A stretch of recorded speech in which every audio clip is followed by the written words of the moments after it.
Hello and welcome to Seattle City Makers. I'm your host, Jon Scholes. Welcome to our latest episode, everyone. I'm joined by Ellen Walker, who is the Executive Director of the Pacific Northwest Ballet. She has served as the ED for more than 10 years and has been with the Pacific Northwest Ballet for more than 20. Prior to taking on the role of executive director, she served as director of marketing and communications for the ballet. And prior to joining the PNB, she was a marketing and sponsorship consultant to arts and civic organizations in Seattle, managed a number of projects for the Seattle Center and the Seattle Center Foundation, and was director of marketing for Seattle's Children's Theater. She's a Husky and attended Trinity College in Dublin as well, and a native Seattleite. Ellen and I talk about the current state of the PNB and arts and cultural generally in Seattle, how they continue to evolve to grow and attract new audiences. Her perfect Saturday in Seattle, her dog Gus, and a number of other issues. I hope you enjoy my conversation with Ellen Walker, the Executive Director of the Pacific Northwest Ballet.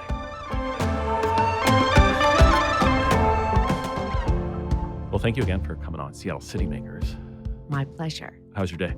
It's been good. Yeah. How about yours? It's good. I'm ready for more sun, though. I know. Like in that anxious part of the season of, it says it's spring, but it's not, doesn't feel like spring. Do you have flowers growing on your balcony at home? Because you live down here, right? I do. Yeah, and anything? There's some succulents. Okay. Yeah. You need some daffodils, John. Make you feel hopeful. Oh, yeah. I saw the daffodils the other day at the market on the roof there, and it did. Yeah, brightened my day. It does. It's the turning point. Do you have a lot of flowers? Yes. Yeah. Love the them. sun is supposed to come out this weekend. It's supposed to be lovely. It's I think by tomorrow, right? By tomorrow. Yeah. Yeah. I think this Saturday is going to be like one of those Seattle Saturdays where it's like everybody like crawls out of the woodwork in their cave and the cocoon, and it's just like people are smiling. And they go see the cherry blossoms. Yeah. If they're still rolling, I think they will be. Yeah. Come downtown to see the cherry blossoms too. We've got some little pockets of beautiful cherry blossoms. Oh, okay. I'm sorry. I didn't mean to leave you out downtown. No. We love the U. So Ellen, 5 years out of the pandemic, which had a major impact on our arts and cultural scene here, how would you describe kind of the current state of not just PNB, but just arts and culture in Seattle? Because I know you all are close and close-knit, and you talk to each other, and there's been some recent news and mergers and... Yeah. Well, I can't even believe it's been 5 years, but in a way I can. It has felt like everything has changed during that time. And we have had to adapt constantly, which is okay. I mean, arts and culture is really good at that, adapting to what's around us and who we are and who we're for and how we all work to really be authentic community assets. So we're constantly asking and answering that question for ourselves. But early on, Krishna Tyagarajan from Seattle Symphony said, I think it's going to be an 8-year recovery. Oof. And I was like, Krishna, Come no. on. I heard 5 at the top end, generally, right? It's like, but 8, wow. Yeah, well, I think until we understand sort of, I'm sort of over that term new normal, but, most of us have spent down the federal funds we received through COVID relief programs, and the funding landscape has really changed. Audience patterns have changed. And so we're sort of relearning how to operate our businesses. And so I was speaking for PNB. We are always, figuring out what our audience needs from us. So, yeah. And your audience is largely subscription-based, or how has that shifted since? That has totally shifted. So we had about, I think, 7,500 subscribers prior to the pandemic. We have just over 5,000 now, so a 20% drop. But our single ticket audiences are way up, which is great. And also single ticket. Potential future subscribers. Absolutely right. And potential donors and potential students in our school. So there's all those good ways of engaging people for our performances that then hopefully leads to another form of engagement with the ballet. But what is also new for us is that depending on the program, 30 to 40% of our ticket buyers are new to us or have been out of the database for 5 years or more. So what that tells us is the work we're doing to be more inclusive, more reflective of our larger community is working, and people feel that the ballet is more relevant for them, that they have a greater sense of belonging there than they might have a decade ago. Mm. And so those trends are really encouraging for us, that we are continuing to be relevant to new people to PNB, because we really do believe that dance is for everyone. How have you shifted sort of who you're reaching, how you're reaching them, and also what you're putting forth as far as the artistic work Well, to expand your reach and set of yeah. audiences? So about a decade ago, gosh, more than a decade ago, 2014, we started to look at our sort of systems at PMB. Who's here? Who's not here? We had just finished a big audience development program that focused on audience segments by age. And so we really invested in attracting younger audience members to PNB. And as we got deeper into that work, we asked ourselves, who else isn't here? And PNB was not diverse enough, Hmm. either as an organization or as an audience. And so we started to really look at, again, our systems. Who are we keeping out, either even unknowingly, who does not feel welcome here? And so we really started to hold up lots of our practices to the light and say, all right, what do we need to change? And so we started we wrote our first racial equity plan in 2015, and that was about creating a more diverse company and Hmm. organization. And 10 years later, our professional company is over, I think, 51% of the company is non-Caucasian. Mm. And so that diverse representation on stage naturally creates a greater sense of inclusion in the audience. Hmm. And so for especially young people to see themselves reflected on stage, Hmm. that really makes a huge difference. So that we have a long way to go. You don't arrive at a place of perfect inclusion or perfect community representation, but we are very serious about this work. It's been really, really good for the organization and for the art form. And just to answer your other question about program, our artistic director, Peter Bohl, has been very intent on diversifying the choreographic voices represented on our stage, too. So more women choreographers of color, more artistic collaborators of color, and more women at that table. There was ballet, oddly, has been very male dominated for a Mm. long time in terms of leadership and those creative voices on the choreography side. And that has changed a whole lot over the past 10 years. How does P&B compare, sort of stack up to other companies nationally and sort of size and scale, scope? By budget size, we're the fifth largest ballet company in the US. And on the West Coast, the big ballet companies are San Francisco Ballet, PNB, and then Oregon Ballet Theater is Hmm. a mid-sized company, but a really important one too. Hmm. And there's lots of other mid-sized ballet companies on the West Coast too. So we're punching above our weight relative to Seattle's population and the general market Yeah, I would. here in this Yeah, space. I think a lot of arts organizations punch above their weight. Yeah. Yeah, we're And fortunate to have the concentration yeah, we do of organizations, companies, venues, that's right. especially in and around the downtown. Well, and we're really good at making things look very finished. And ballet is really so effortful as an art form, but Hmm. those dancers make it look so effortless. Hmm. And other performing arts organizations too. There's this beautiful gloss on things, but what you don't see is the incredible work behind the scenes and just how hard people are working to get a production on stage, especially because so much of what we do is still all done by hand. All those costumes are Hmm. made by hand. We just debuted a brand new production of The Sleeping Beauty, 268 costumes, Wow. every single one of them by hand.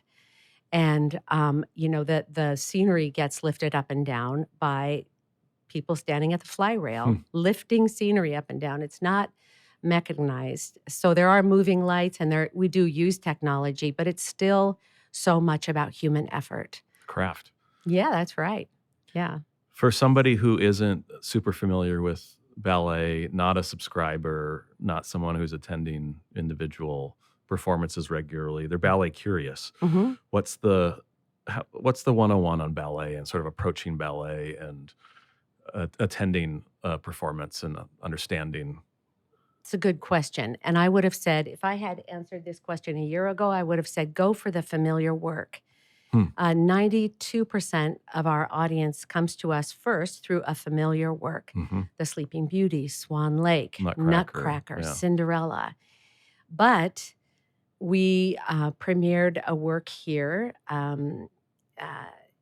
year ago, 2 years ago, I tell a lie, The Season's Canon by Crystal Pite. And Mhm. it was such an incredible artistic experience that people were really talking about it. And we had a lot of first-time ballet goers check out The Season's Canon, which is not familiar, Mhm. but such an electric artistic and dance and music experience that people were very curious. And then we brought it back a year later.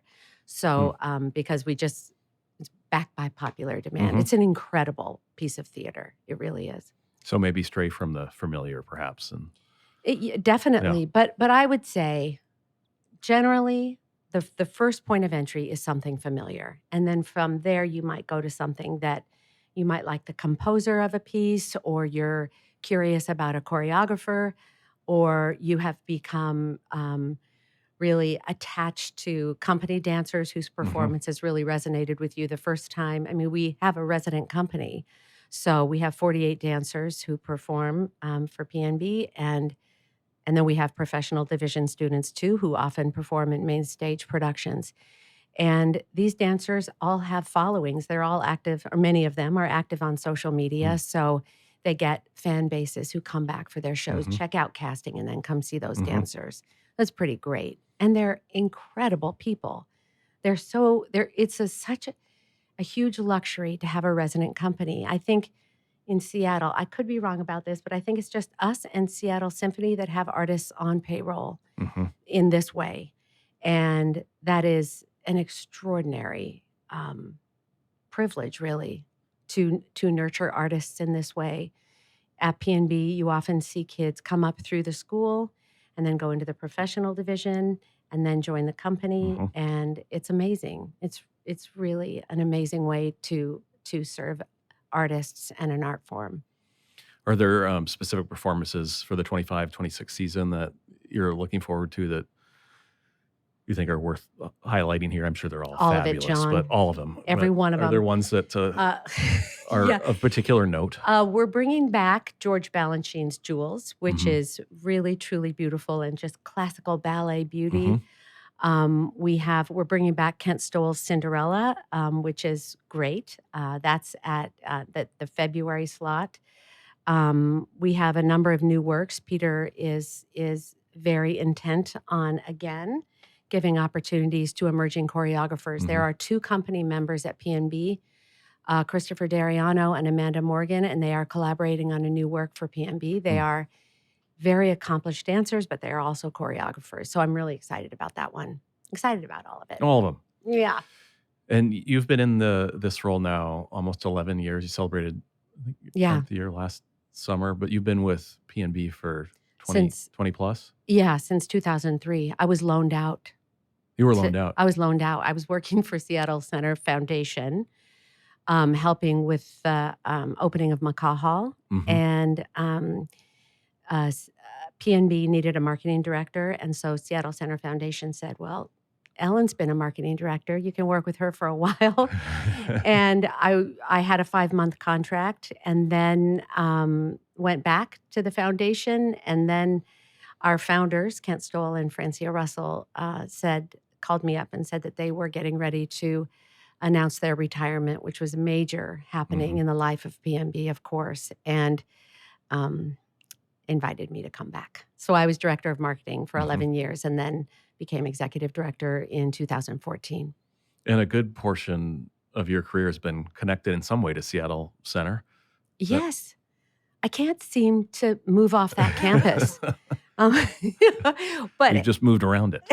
yeah, I have 74 acres, so there's plenty of room Yeah. to move. Yeah. I mean, so many incredible cultural assets are on that campus, so it's been a pretty easy place to stay and to grow. I really, my whole career, have had a focus on audience cultivation Mm. and supporting artists in what they need to thrive in a particular art form, and so P&B is a great spot for those sort of twin passions. I P&B is a spectacular place to work. It really is. So much opportunity to do good in the community. Hmm. And those are the reasons I imagine that why you've stuck around and stayed there. What's kept you in Well, this leadership role for 10 plus years? you know, the I so first of all, this work that we've been doing around inclusion, diversity, equity, and accessibility has felt so personally consequential and important to me. For me, that is the most important work I will ever do. And that was work I also did and cared about a lot and put a lot of effort into when I worked at Seattle Children's Theater, which was which is an extraordinary organization and serves such an important function in terms of creating arts audiences for organizations like PNB and Seattle Rep and the Symphony and the Opera and small theaters. And so, What was the I, impetus of that work for you? Because I mean, a lot of many organizations yeah, came to that work in 2020 and 2021. You mentioned this began, or elements of it began in 2015, 2014. 2014. Yeah. Well, 2009 really was when we started looking at serious investment in audience development. For me, I grew up in Seattle. I had a lot of access to arts and culture, science center, the aquarium, the zoo, the children's theater when it was at the zoo, the symphony. I had all that access. I was in a school orchestra, and when I got to Seattle Children's Theater, I saw that that organization in particular was really that an important point of entry for a lot of Hmm. kids.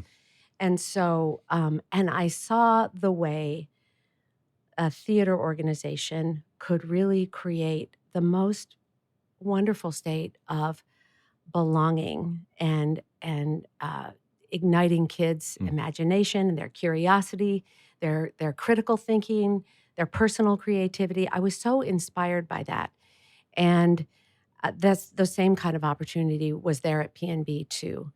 And so, to sort of move the organization and the art form along this continuum of greater inclusion has just felt so important, so rewarding. Still plenty of work to do, without a doubt. Hmm. But it's also, I just think it's the most important work I can do.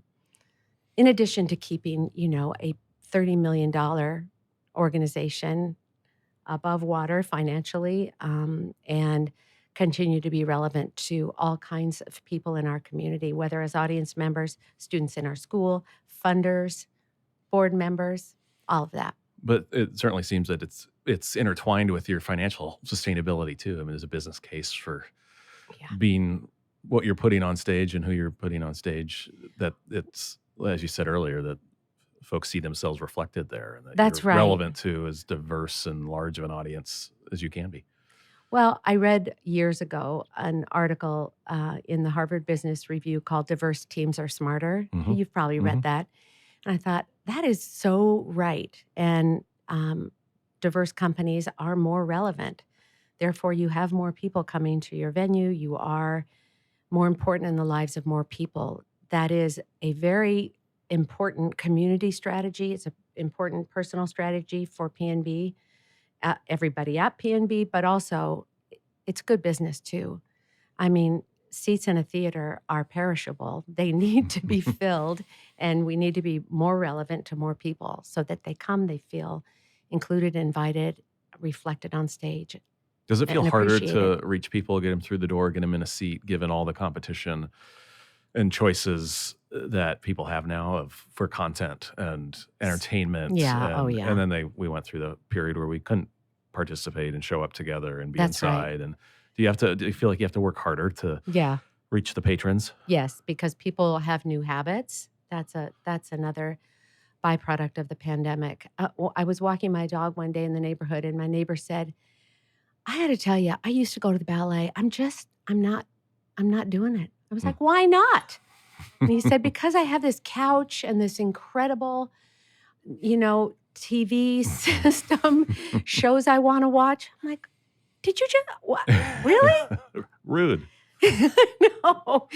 I thought, well, That's I like when said, people come up to me, I haven't been downtown in 3 years. It's like, what do you want me to say to that? You should come downtown. Although It's I your was just, whole job.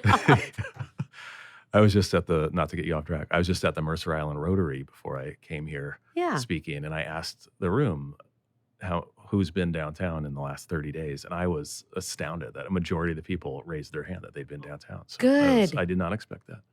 That's So, so great, yeah, it John. was. Well We're headed in done. the right direction. But anyway, your Yeah. neighbor, Yeah, my Did- neighbor, not so much. they haven't But come through the maybe. doors yet? You'll get them. I don't know. I mean, again, you have to provide the right motivation for people.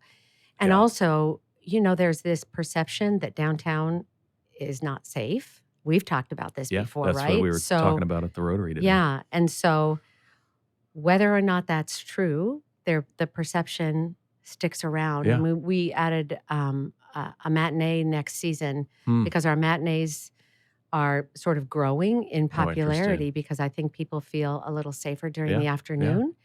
The nice thing about where we are is that the Seattle Center campus has been activated by a Climate Pledge Arena. Yeah. So it feels really lively. It feels, that there are always people around. And so that's really nice. I was going to ask you about the campus because you've been working there for some time, and there's a lot of great new action energy investment. How would you characterize sort of the vibe today and what's happening there and the changes you've seen over your career? It's pretty great. It's pretty great. Climate Pledge has done such a good job of bringing people to the campus. And occasionally we run into a situation where we run out of parking, for example. The Kraken playoffs were a lively time. Yeah. We had. You don't have to worry about that this year. I just heard that. Unfortunately. I know. Yeah. I know. But the campus looks really good. It's well lit. It feels welcoming. You have those sort of anchor cultural organizations there Yeah. that also create a lot of activation and liveliness on the And campus. you all are pretty tight. Oh, we totally are. Yeah. Yeah. We have to be. Yeah.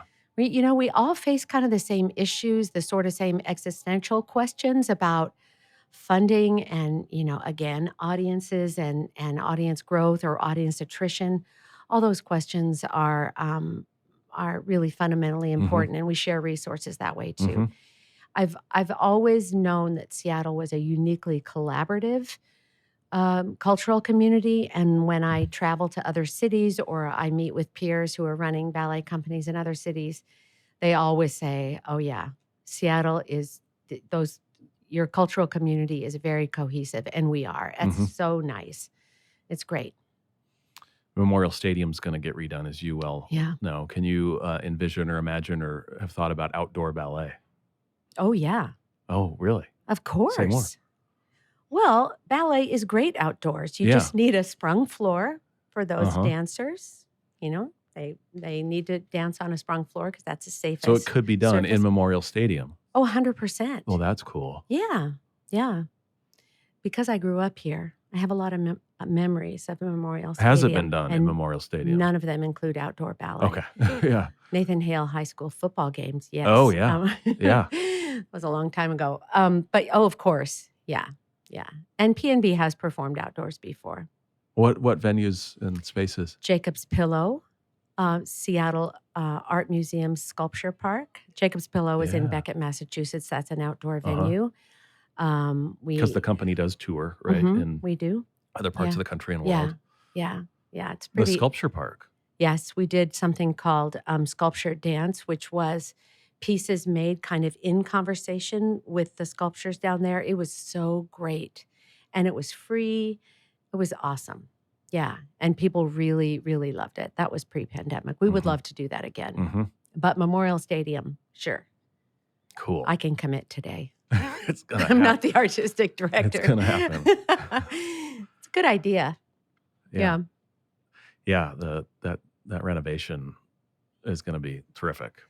Oh, it is. It's really exciting what's happening at Seattle Center. Yeah. It is. And I always am one of the, because I've been on the campus for so long, I'm always the one to raise my hand to say, let's make sure we have a really beautiful balance between a sort of a sports or a stadium district and a cultural Yeah. It's all got to community too. mix. We really have to Yeah. balance and mix and make sure that our audiences continue to have access to us. And we also have Sound Transit construction coming to that too. neighborhood. Yeah.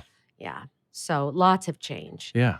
but it's gonna be great. I was talking to Michelle Smith, the CEO of Mopop, for Yeah. those who don't, about some of the things they're doing with different food and beverage, and really trying to bring more energy into their Absolutely. spaces Yeah. across the day and evening and weekend, and Yeah. good stuff. Yeah, we're all doing that. We're all reimagining that question of who's invited, Yeah. right? And How do you get people off the couch? Yeah. I mean, we have beer and ballet night. We have pay what you can. We have the point, which is You can drink beer while you're watching Yes. ballet. Yeah. Well, of course. Yeah.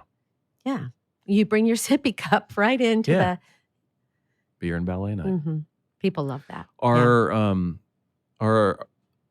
performance venues, companies across the country, are they kind of all in a similar position in kind of rebuilding the subscriber base, more individual tickets, Yeah. or there's some kind of further ahead of us or further behind? Did Both. Seattle stay in their cocoons longer than other cities that coming out of the pandemic, and we're still feeling those effects, or you do feel like you're in similar spots? Depends. It really depends. Like our peer company in Houston Ballet, those audiences were back in venues sooner than we were. Yeah. Same was true They in reopened a Florida, little of course. sooner down there. Yeah. Really, it's regional differences for sure. And also, cities are really different philanthropically. They're different with respect to a corporate community that is very well aligned with arts and culture. Some of that's been lost in Seattle, and we're really working on that realignment, making our case to the corporate sector about the importance of arts and culture, from every side of that argument in terms of job creation and the multiplier effect in neighborhoods that feature an arts organization, economic impact, but also just the identity of a city. I mean, I say this all the time, there is no world-class city that doesn't also have a thriving arts and culture community. So these cultural organizations need to be nurtured and supported in cities. And also, we do our own work too. I mean, we're all running businesses, and we're also nonprofits. So there's that line. Yeah. What do you make of the recent announcement by the Fifth and STG, where STG sort of taking over the lease of the theater, and the Fifth will remain a production company? Do you expect we'll see more of those types of arrangements? I do, yeah. I think Seattle Shakespeare is another, Yep, right? that's That right. was more of a acquisition or merger. I don't know how they would Yeah, describe that. yeah. But I think all of these conversations, all of these strategic alliances are very smart. Organizations are looking for a path to sustainability. And if the way to do that is to share resources, share expenses, share functions with another organization, then that's great. I mean, that's just good creative thinking. And so as long as STG and the Fifth continue to be really important organizations in this town, I'm all for it. I'm all for those companies anyway. They do incredible work. They really do. And the big winner at the end of the day seems like the audience, the customer downtown, because there's going to be exactly more right. taking place on the stage at the Fifth than there was over the last several years with just the Fifth producing there. So, well, again, like it's the point I was making about Climate Pledge, activating a space at night. That's really good. And beyond sports there with That's right. 80 plus concerts that weren't happening before. That's right. Yeah. That's right. Yeah. So it's all good. Yeah. There's an abundance of great arts and culture in this town. So get off your couches, people. That's right. Charles, if you're listening, my neighbor Charles. Come downtown. Does that mean he also hasn't been downtown because he hasn't been in the ballet? No, Maybe I'm he's sure he's coming been downtown for other downtown. things. Okay. And that conversation did take place a little while ago, but it really stuck Okay. with me. I was like, "Oh no, new habits, like staying at home." But again, we see a lot of, like I said, we see a lot of new ticket buyers at PNB. Yeah. That pay what you can night the line is out the door. It's the greatest thing. So say more about that, of when you So started it, how that works. so one night so we have 6 repertory programs each season, and then Nutcracker, which goes for all of December. Yeah. Um, and one performance of each repertory program is pay what you can. So the floor for that is $5. So $5 and above, you What's the choose your most price someone's point. paid? Can you say? I usually sometimes like just a few weeks ago, I worked in the box office because I like to Yeah. hear what patrons are saying and meet people at the window. It's a really great way to thank people for coming. And I heard a lot of the customer service rep will say, "What would you like to pay?" And I hear a lot of $20 each, and then I hear a lot of $5 each. But and then there's a few People like their round we'll numbers. go for $13 each. The average price I think is $18. But yeah. it's great. I mean, it's really a wonderful. It kind of feels like family night at PNB. The Yeah. audience is really rowdy. The company can feel They that just got energy. a great deal, right? Oh yeah, it's they're the happy. best. Yeah. It's really an important offering at PNB. Yeah, it's cool. That's great. One of the questions that's standard on our podcast here is, what was your first job that you took a paycheck for? Where like the federal government was taking deductions, not like cash under the table for mowing lawns or Okay. babysitting. Yeah. All right. So I was a babysitter, but also my first real job was there was this. I grew up in Lake City, and there was kind of a Dairy Queen knockoff on Lake City Way called the Dairy Burger. Oh. And I worked there when I was 15 and a half. And the hardest thing to do was that dip cone. Oh, yeah. Yeah. I lost a lot of. Did the ice cream fall into the... Yeah, it fell into the chocolate sauce. Yeah. I had a few fast food jobs, and I worked at a grocery store in Lake City. I worked at the mall at Northgate. I worked at the Bon before it was Macy's. Yeah, I worked. This is why you find yourself in the box office on occasion. It sounds like you miss the retail interaction. I love a customer service job. It is the greatest way to meet your customer, your patron, and again, thank them for coming. Yeah. But I had all kinds of jobs in the north end of Seattle growing up. When we used to have the carousel for the holidays at Westlake, I did a shift in the little ticket booth. As a teenager? No, as a 40-something-year-old. Oh. Oh, that's right, because you moved here. You're not from here. Yeah, no. Where are you from? But I not grew up Buffalo. in Tacoma, born in Buffalo, but Oh, yeah, I grew up in Buffalo. Tacoma. Okay, yeah. But no, this was not that long ago. This was Okay, so what did you learn? It was just so cool, the diversity of people that were riding the carousel from like all over the place, all over the world. Isn't that all the over best? the region, and yeah, it was just kind of interesting. I know you learn. It was also a suggested donation too. We didn't know. And so, what was your average? What would you like to pay? I don't know. And we donated all the proceeds to Treehouse, which was our That's awesome partner. We love Treehouse at PNB too. Yeah, that's so good. Anyway, yeah. It's good to get close to the customer. Yeah, oh, absolutely. I mean, we wouldn't be here unless it were for all those. I mean, 200,000 people or more come to PNB every year. Yeah, it's really good. Yeah, we should highlight and note the draw of arts and culture to downtown. I mean, we celebrate sports as we should, but the number of folks that you're bringing through our urban core, that's right, collectively is pretty impressive.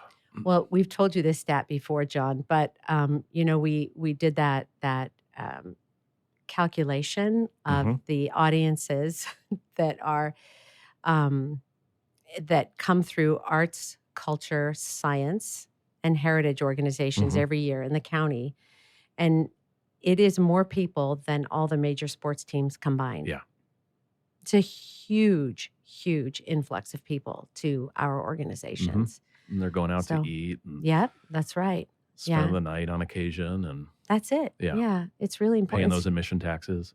Yes, exactly right. Yeah. Yeah. So it's good. I mean, sports are important too, of Yes, course. we love it all. But again, a fully realized world-class city needs both, needs everything. Indeed. Retail, all Yeah, of it. working Yeah. on that. I know you are. Yeah. You're doing good. We have more openings than closings. That's a good thing. We've turned the That's corner. great. We've Yeah. turned the corner. Yeah. But yeah, we have more space to fill. I get But we that. have more folks, more national folks sort of taking another look, And which is good. isn't downtown, didn't you tell me it's the fastest growing neighborhood? Residentially, yeah. Resident Sure. C? Yeah. Well More done. people living downtown than That's pre-pandemic. That's excellent. Yeah. That's good. And that's good for the arts too. Yeah. Walking to, speaking of the Fifth, Hop on the walking to Fifth or monorail. going How to has the monorail improved service affected you? Oh, It's got to it's be a good thing great. for. Oh, yeah. Yeah. Yeah. Monorail is fantastic. It's a really, really well-run organization. Yeah. Yeah. It's awesome. The investment the Kraken made in it has been terrific. That's right. That's exactly provides a right. lot of utility. Mm-hmm. It sure does. It's great to see. So our final question, Ellen, is what's your perfect Saturday in Seattle? If you can design it from Okay. beginning till end. All right. First, I walk my adorable dog. What kind of dog? You mentioned the dog. Yellow lab. Oh, yeah. Gus Walker.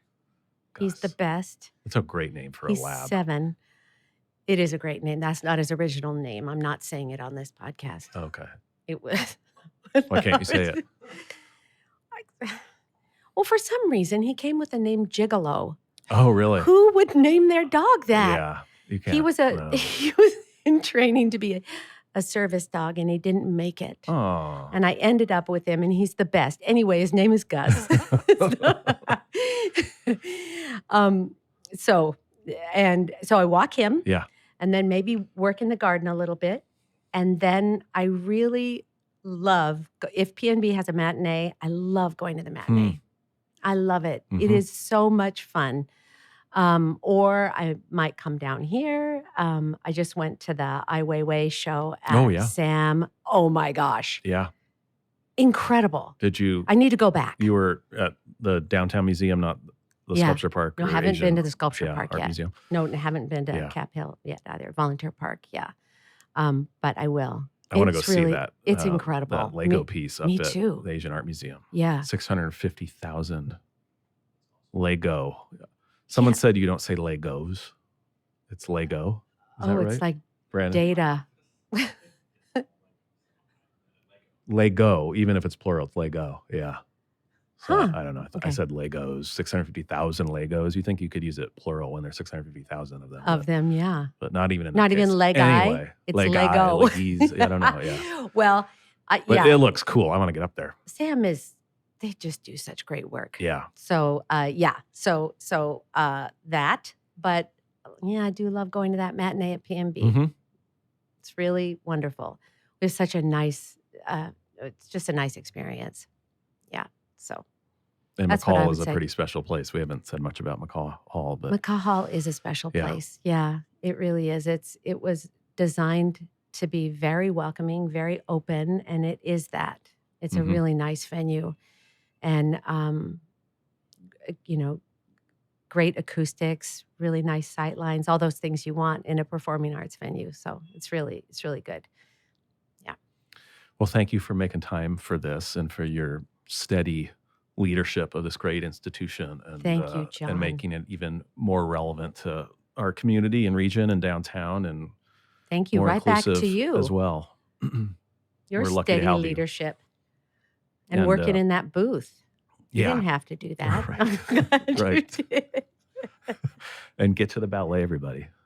Yes, please come to the ballet. Romeo and Juliet opens April 11th. Excellent. Gorgeous production. Thanks again, Ellen. Thank you, John. We hope you enjoyed my conversation with Ellen. Thanks again to her for all she does for the P&B in Seattle and arts and cultural in general in our city and beyond.